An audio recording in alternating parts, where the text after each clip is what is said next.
Hello friend, स्वागत है आपका अपने चैनल आज क्लास में। आज की इस वीडियो में बिहार बोर्ड कक्षा 10वीं के लिए संस्कृत का एक मॉडल पेपर सॉल्व करेंगे।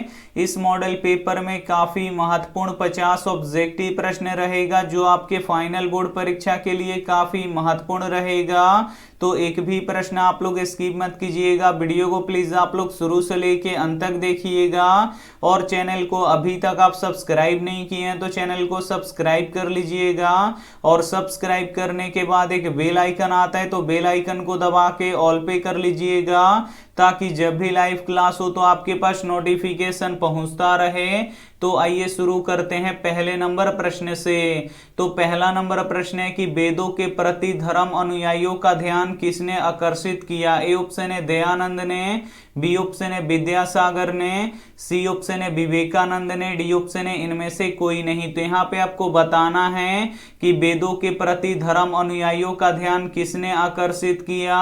तो स्वामी दयानंद ने किया, इसे आपको याद रखना है। यहाँ पे ए ऑप्शन बिल्कुल ही सही हो जाएगा। ये देखते हैं अगला प्रश्न दो नंबर प्रश्न है कि स्त्रियों में अशिक्षा किस समाज में थी। ए ऑप्शन है बंगाली समाज में, बी ऑप्शन है गुजराती समाज में, सी ऑप्शन है दलित समाज में, डी ऑप्शन है भारतीय समाज में। तो यहाँ पे आपको बताना है कि स्त्रियों में अशिक्षा किस समाज में थी। तो भारतीय समाज में थी, इसे आपको याद रखना है। यहाँ पे डी ऑप्शन बिल्कुल ही सही हो जाएगा। ये देखते हैं अगला प्रश्न तीन नंबर प्रश्न है कि अपने को वंशहीन कौन कहता था। ए ऑप्शन है पथिक, बी ऑप्शन है बाघ, सी ऑप्शन है साधु, डी ऑप्शन है राजा। तो यहाँ पे आपको बताना है कि अपने को वंशहीन कौन कहता था। तो बाघ कहता था, इसे आपको याद रखना है। यहाँ पे बी ऑप्शन बिल्कुल ही सही हो जाएगा। ये देखते हैं अगला प्रश्न चार नंबर प्रश्न है कि अशांति से क्या होता है। ए ऑप्शन है नवनिर्माण,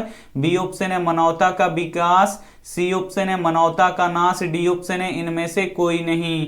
तो यहाँ पे आपको बताना है कि अशांति से क्या होता है। तो अशांति से मानवता का नाश होता है, इसे आपको याद रखना है। यहाँ पे सी ऑप्शन बिल्कुल ही सही हो जाएगा। ये देखते हैं अगला प्रश्न पांच नंबर प्रश्न है कि परपीड़न से क्या होता है। ए ऑप्शन है पुण्य, बी ऑप्शन है लाभ, सी ऑप्शन है हानि, डी ऑप्शन है पाप। तो यहाँ पे आपको बताना है कि परपीड़न से क्या होता है।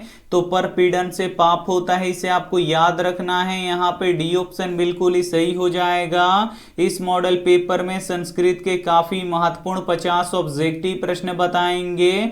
तो एक भी प्रश्न आप लोग स्किप मत कीजिएगा। वीडियो को प्लीज आप लोग शुरू से लेके अंत तक देखिएगा। और वीडियो को अभी तक आप लाइक नहीं किए हैं तो प्लीज आप लोग वीडियो को लाइक भी कर दीजिएगा। ये देखते हैं अगला प्रश्न 6 नंबर प्रश्न है कि अपना और पराया की गणना कौन करता है। ए ऑप्शन है दीर्घ चित वाले, बी ऑप्शन है लघु चित वाले, सी ऑप्शन है मध्य चित वाले, डी ऑप्शन है निम्न चित वाले। तो यहाँ पे आपको बताना है कि अपना और पराया की गणना कौन करता है। तो लघु चित वाले करते हैं, इसे आपको याद रखना है। यहाँ पे बी ऑप्शन बिल्कुल ही सही हो जाएगा। ये देखते हैं अगला प्रश्न 7 नंबर प्रश्न है कि ईर्ष्या और असहिष्णुता किसको उत्पन्न करता है। ए ऑप्शन है शांति को, बी ऑप्शन है अशांति को, सी ऑप्शन है सुख को, डी ऑप्शन है प्रेम को। तो यहाँ पे आपको बताना है कि ईर्ष्या और असहिष्णुता किसको उत्पन्न करता है। तो अशांति को उत्पन्न करता है, इसे आपको याद रखना है। यहाँ पे बी ऑप्शन बिल्कुल ही सही हो जाएगा। ये देखते हैं अगला प्रश्न 8 नंबर प्रश्न है कि व्याघ्र पथिक कथा पाठ में किसके दुष्परिणाम का वर्णन है। ए ऑप्शन है सत्य का, बी ऑप्शन है लोभ का, सी ऑप्शन है अज्ञान का, डी ऑप्शन है ज्ञान का। तो यहाँ पे आपको बताना है कि व्याघ्र पथिक कथा पाठ में किसके दुष्परिणाम का वर्णन है। तो लोभ के दुष्परिणाम का वर्णन है, इसे आपको याद रखना है। यहाँ पे बी ऑप्शन बिल्कुल ही सही हो जाएगा। ये देखते हैं अगला प्रश्न 9 नंबर प्रश्न है कि शत्रुता कौन बढ़ाता है। ए ऑप्शन है स्वार्थ, बी ऑप्शन है शांति, सी ऑप्शन है अहिंसा, डी ऑप्शन है परोपकार। तो यहाँ पे आपको बताना है कि शत्रुता कौन बढ़ाता है, तो स्वार्थ बढ़ाता है, इसे आपको याद रखना है। यहाँ पे ए ऑप्शन बिल्कुल ही सही हो जाएगा। आइए देखते हैं अगला प्रश्न 10 नंबर प्रश्न है कि क्रिया के बिना क्या भार स्वरूप है। ए ऑप्शन है ज्ञान, बी ऑप्शन है यश, सी ऑप्शन है मान, डी ऑप्शन है द्वेष। तो यहाँ पे आपको बताना है कि क्रिया के बिना क्या भार स्वरूप है, तो ज्ञान भार स्वरूप है, इसे आपको याद रखना है। यहाँ पे ए ऑप्शन बिल्कुल ही सही हो जाएगा। आइए देखते हैं अगला प्रश्न 11 नंबर प्रश्न है कि मंगलम पाठ कहाँ से संकलित है। ए ऑप्शन है वेद से, बी ऑप्शन है पुराण से, सी ऑप्शन है उपनिषद से, डी ऑप्शन है वेदांग से। तो यहाँ पे आपको बताना है कि मंगलम पाठ कहाँ से संकलित है, तो मंगलम पाठ उपनिषद से संकलित है, इसे आपको याद रखना है। यहाँ पे सी ऑप्शन बिल्कुल ही सही हो जाएगा। आइए देखते हैं अगला प्रश्न 12 नंबर प्रश्न है कि हिरण्मय पात्र से किसका मुंह ढका हुआ है। ए ऑप्शन है सत्य का, बी ऑप्शन है असत्य का, सी ऑप्शन है पाप का, डी ऑप्शन है झूठ का। तो यहाँ पे आपको बताना है कि हिरण्मय पात्र से किसका मुंह ढका हुआ है, तो सत्य का मुंह ढका हुआ है, इसे आपको याद रखना है। यहाँ पे ए ऑप्शन बिल्कुल ही सही हो जाएगा। आइए देखते हैं अगला प्रश्न 13 नंबर प्रश्न है कि यह संसार किनके द्वारा अनुशासित है। ए ऑप्शन है मनुष्य के द्वारा, बी ऑप्शन है परमात्मा के द्वारा, सी ऑप्शन है दानव के द्वारा, डी ऑप्शन है वीरों के द्वारा। तो यहाँ पे आपको बताना है कि यह संसार किनके द्वारा अनुशासित है, तो परमात्मा के द्वारा अनुशासित है, इसे आपको याद रखना है। यहाँ पे बी ऑप्शन बिल्कुल ही सही हो जाएगा। आइए देखते हैं अगला प्रश्न 14 नंबर प्रश्न है कि प्राणी के हृदय रूपी गुफा में कौन विद्यमान है। ए ऑप्शन है आत्मा, बी ऑप्शन है शरीर, सी ऑप्शन है देव, डी ऑप्शन है राक्षस। तो यहाँ पे आपको बताना है कि प्राणी के हृदय रूपी गुफा में कौन विद्यमान है, तो आत्मा विद्यमान है, इसे आपको याद रखना है। यहाँ पे ए ऑप्शन बिल्कुल ही सही हो जाएगा। काफी महत्वपूर्ण 50 ऑब्जेक्टिव प्रश्न बताएंगे, तो एक भी प्रश्न आप लोग स्किप मत कीजिएगा। वीडियो को प्लीज आप लोग शुरू से लेके अंत तक देखिएगा, और वीडियो को अभी तक आप लाइक नहीं किए हैं तो प्लीज आप लोग वीडियो को लाइक भी कर दीजिएगा। आइए देखते हैं अगला प्रश्न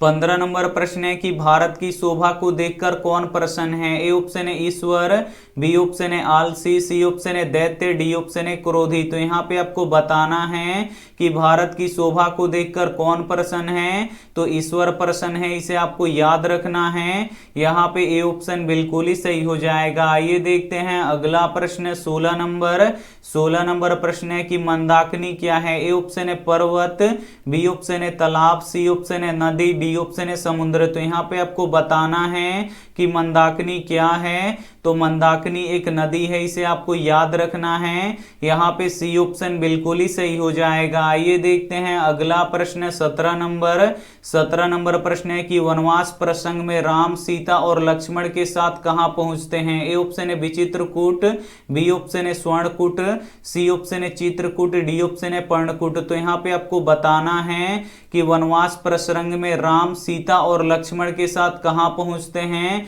तो चित्रकूट पहुंचते हैं, इसे आपको याद रखना है। यहाँ पे सी ऑप्शन बिल्कुल ही सही हो जाएगा। आइए देखते हैं अगला प्रश्न 18 नंबर प्रश्न है कि नदियां समुद्र में कैसे मिल जाती हैं। ए ऑप्शन है नाम को छोड़कर, बी ऑप्शन है रूप को छोड़कर, सी ऑप्शन है नाम और रूप दोनों को छोड़कर, डी ऑप्शन है इनमें से कोई नहीं। तो यहाँ पे आपको बताना है कि नदियां समुद्र में कैसे मिल जाती हैं, तो नाम और रूप दोनों को छोड़कर मिल जाती हैं, इसे आपको याद रखना है। यहाँ पे सी ऑप्शन बिल्कुल ही सही हो जाएगा। आइए देखते हैं अगला प्रश्न 19 नंबर प्रश्न है कि भारत के व्यक्तित्व की रचना कौन करता है। ए ऑप्शन है आलस, बी ऑप्शन है संस्कार, सी ऑप्शन है व्यवहार, डी ऑप्शन है आचरण। तो यहाँ पे आपको बताना है कि भारत के व्यक्तित्व की रचना कौन करता है, तो संस्कार करता है, इसे आपको याद रखना है। यहाँ पे बी ऑप्शन बिल्कुल ही सही हो जाएगा। आइए देखते हैं अगला प्रश्न 20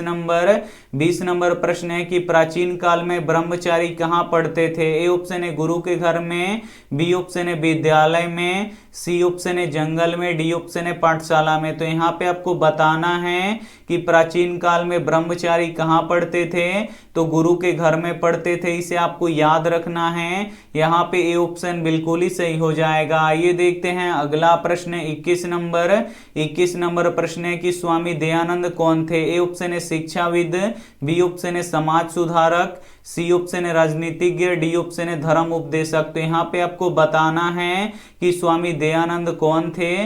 तो स्वामी दयानंद समाज सुधारक थे, इसे आपको याद रखना है। यहाँ पे बी ऑप्शन बिल्कुल ही सही हो जाएगा। आइए देखते हैं अगला प्रश्न 22 नंबर। 22 नंबर प्रश्न है कि अंत्येष्टि संस्कार कब होता है। ए ऑप्शन है जन्म पूर्व, बी ऑप्शन है जीवन में, सी ऑप्शन है मौत के बाद, डी ऑप्शन है शादी में। तो यहाँ पे आपको बताना है कि अंत्येष्टि संस्कार कब होता है, तो मौत के बाद होता है, इसे आपको याद रखना है। यहाँ पे सी ऑप्शन बिल्कुल ही सही हो जाएगा। आइए देखते हैं अगला प्रश्न 23 नंबर। 23 नंबर प्रश्न है कि विवाह संस्कार पूर्ण करते ही मनुष्य कहाँ प्रवेश करता है। ए ऑप्शन है विद्या अध्ययन में, बी ऑप्शन है गृहस्थ जीवन में, सी ऑप्शन है वन में, डी ऑप्शन है इनमें से कोई नहीं। तो यहाँ पे आपको बताना है कि विवाह संस्कार पूर्ण करते ही मनुष्य कहाँ प्रवेश करता है, तो गृहस्थ जीवन में प्रवेश करता है, इसे आपको याद रखना है। यहाँ पे बी ऑप्शन बिल्कुल ही सही हो जाएगा। आइए देखते हैं अगला प्रश्न 24 नंबर।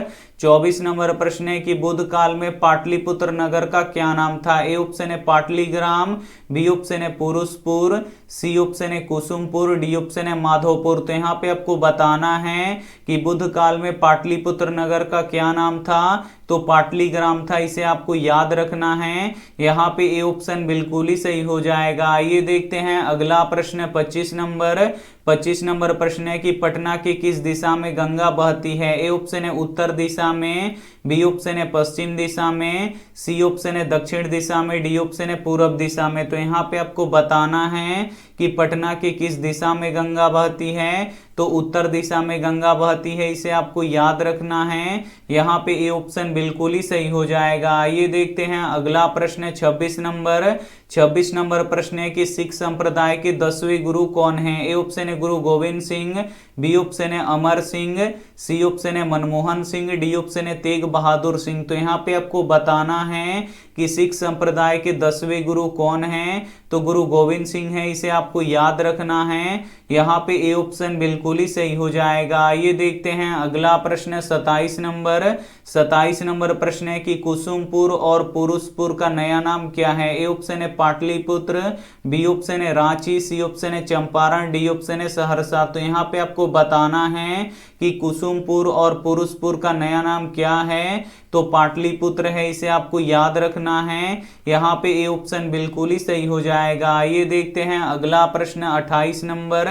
28 नंबर प्रश्न है कि एशिया का सबसे बड़ा पुल किस नदी पर है। ए ऑप्शन है गंगा नदी पर, बी ऑप्शन है ब्रह्मपुत्र नदी पर, सी ऑप्शन है यमुना नदी पर, डी ऑप्शन है सिंधु नदी पर। तो यहाँ पे आपको बताना है कि एशिया का सबसे बड़ा पुल किस नदी पर है, तो गंगा नदी पर है, इसे आपको याद रखना है। यहाँ पे ए ऑप्शन बिल्कुल ही सही हो जाएगा। आइए देखते हैं अगला प्रश्न 29 नंबर। 29 नंबर प्रश्न है कि परम संतोष देने वाली क्या है। ए ऑप्शन है विद्या, बी ऑप्शन है धन, सी ऑप्शन है संतति, डी ऑप्शन है इनमें से कोई नहीं। तो यहाँ पे आपको बताना है कि परम संतोष देने वाली क्या है, तो विद्या है, इसे आपको याद रखना है। यहाँ पे ए ऑप्शन बिल्कुल ही सही हो जाएगा। आइए देखते हैं अगला प्रश्न 30 नंबर। 30 नंबर प्रश्न है कि अपनी उन्नति चाहने वाले व्यक्ति को कितनी दोषों को त्याग देनी चाहिए। ए ऑप्शन है 7, बी ऑप्शन है 6, सी ऑप्शन है 5, डी ऑप्शन है 8। तो यहाँ पे आपको बताना है कि अपनी उन्नति चाहने वाले व्यक्ति को कितनी दोषों को त्याग देनी चाहिए, तो 6 दोषों को त्याग देनी चाहिए, इसे आपको याद रखना है। यहाँ पे बी ऑप्शन बिल्कुल ही सही हो जाएगा। ये देखते हैं अगला प्रश्न 31 नंबर।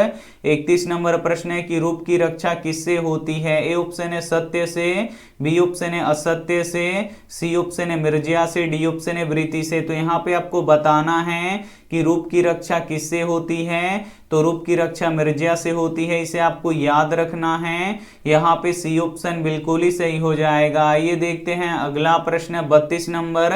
32 नंबर प्रश्न है कि घर की शोभा कौन है? ए ऑप्शन है पुरुष, बी ऑप्शन है स्त्री, सी ऑप्शन है पुत्र, डी ऑप्शन है पुत्री। तो यहाँ पे आपको बताना है कि घर की शोभा कौन है। तो घर की शोभा स्त्रियां होती हैं, इसे आपको याद रखना है। यहाँ पे बी ऑप्शन बिल्कुल ही सही हो जाएगा। आइए देखते हैं अगला प्रश्न 33 नंबर।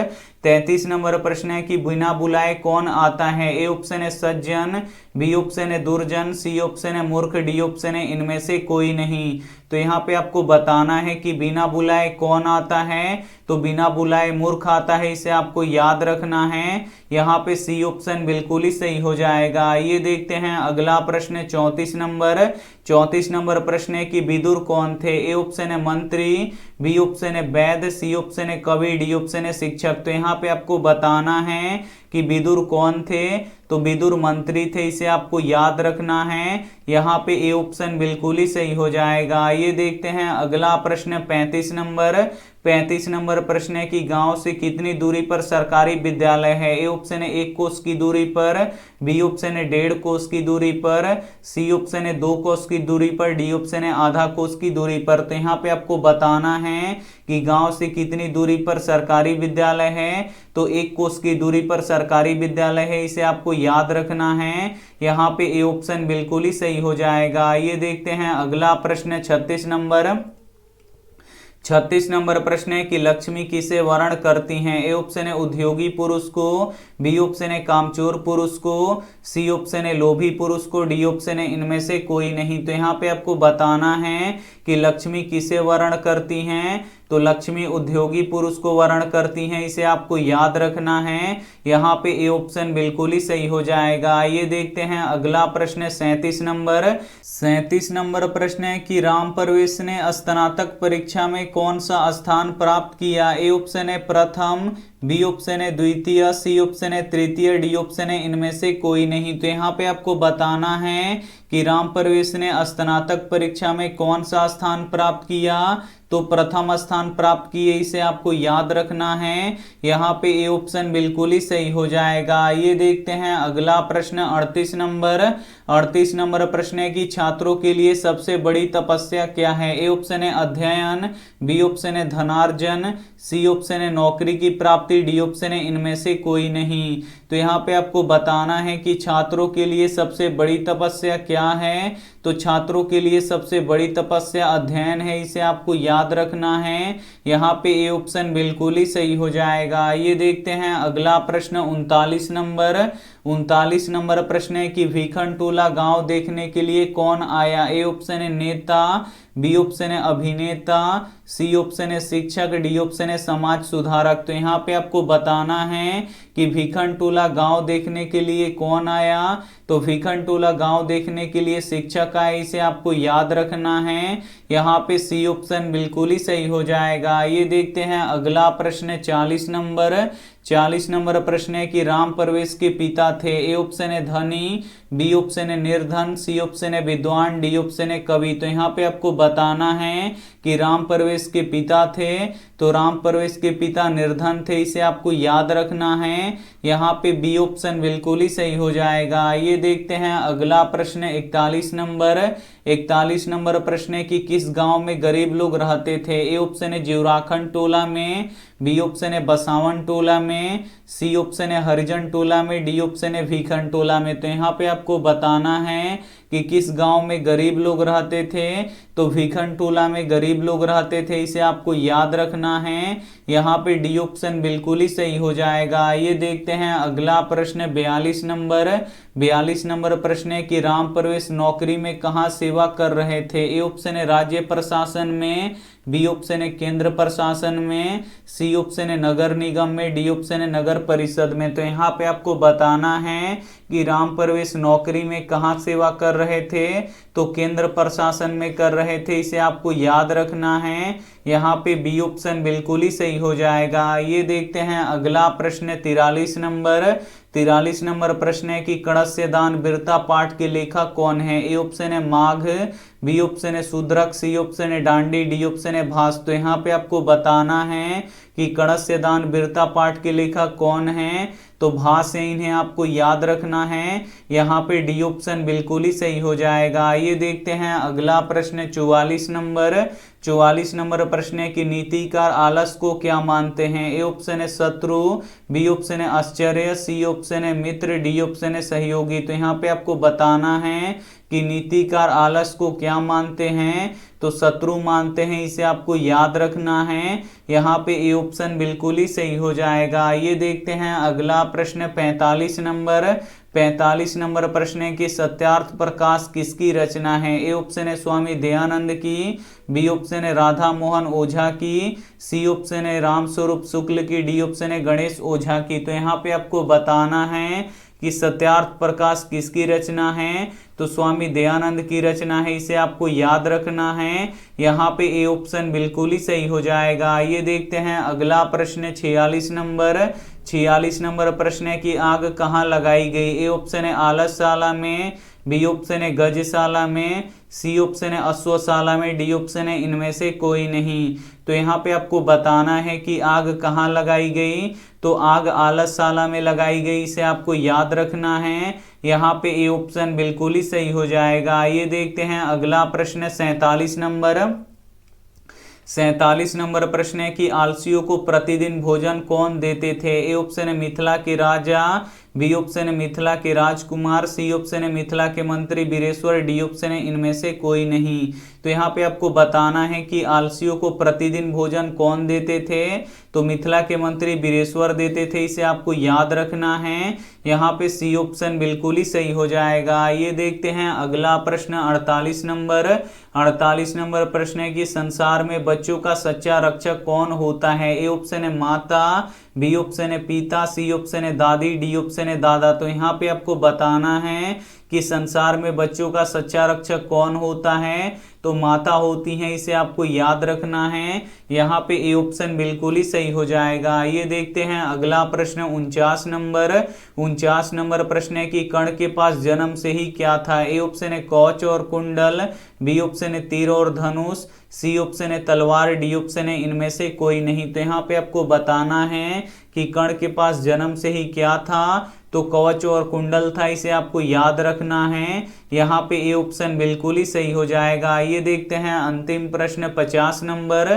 50 नंबर प्रश्न है कि राम प्रवेश का घर किस तरह का था। ए ऑप्शन है कुटिया था, बी ऑप्शन है साधारण घर था, सी ऑप्शन है राजमहल था, डी ऑप्शन है ईंट का घर था। तो यहाँ पे आपको बताना है कि राम प्रवेश का घर किस तरह का था, तो कुटिया था, इसे आपको याद रखना है। यहाँ पे ए ऑप्शन बिल्कुल ही सही हो जाएगा। इस संस्कृत के मॉडल पेपर में 50 ऑब्जेक्टिव प्रश्न हम आपको बता चुके हैं, और ये जो 50 ऑब्जेक्टिव प्रश्न है ये आपके फाइनल बोर्ड परीक्षा के लिए काफी महत्वपूर्ण है। तो इसमें से जो भी प्रश्न आपको याद ना हो तो प्लीज आप लोग उसे नोटबुक पे लिख के जरूर याद कर लीजिएगा। और ये रहा आपके लिए होमवर्क प्रश्न, इसका जवाब आपको कमेंट बॉक्स में देना है कि आलस कथा पाठ से संकलित किया गया है। यहाँ पे आपको बताना है कि आलस कथा पाठ कहाँ से संकलित किया गया है। ए ऑप्शन है अग्नि पुराण से, बी ऑप्शन है पुरुष परीक्षा से, सी ऑप्शन है रामायण से, डी ऑप्शन है महाभारत से।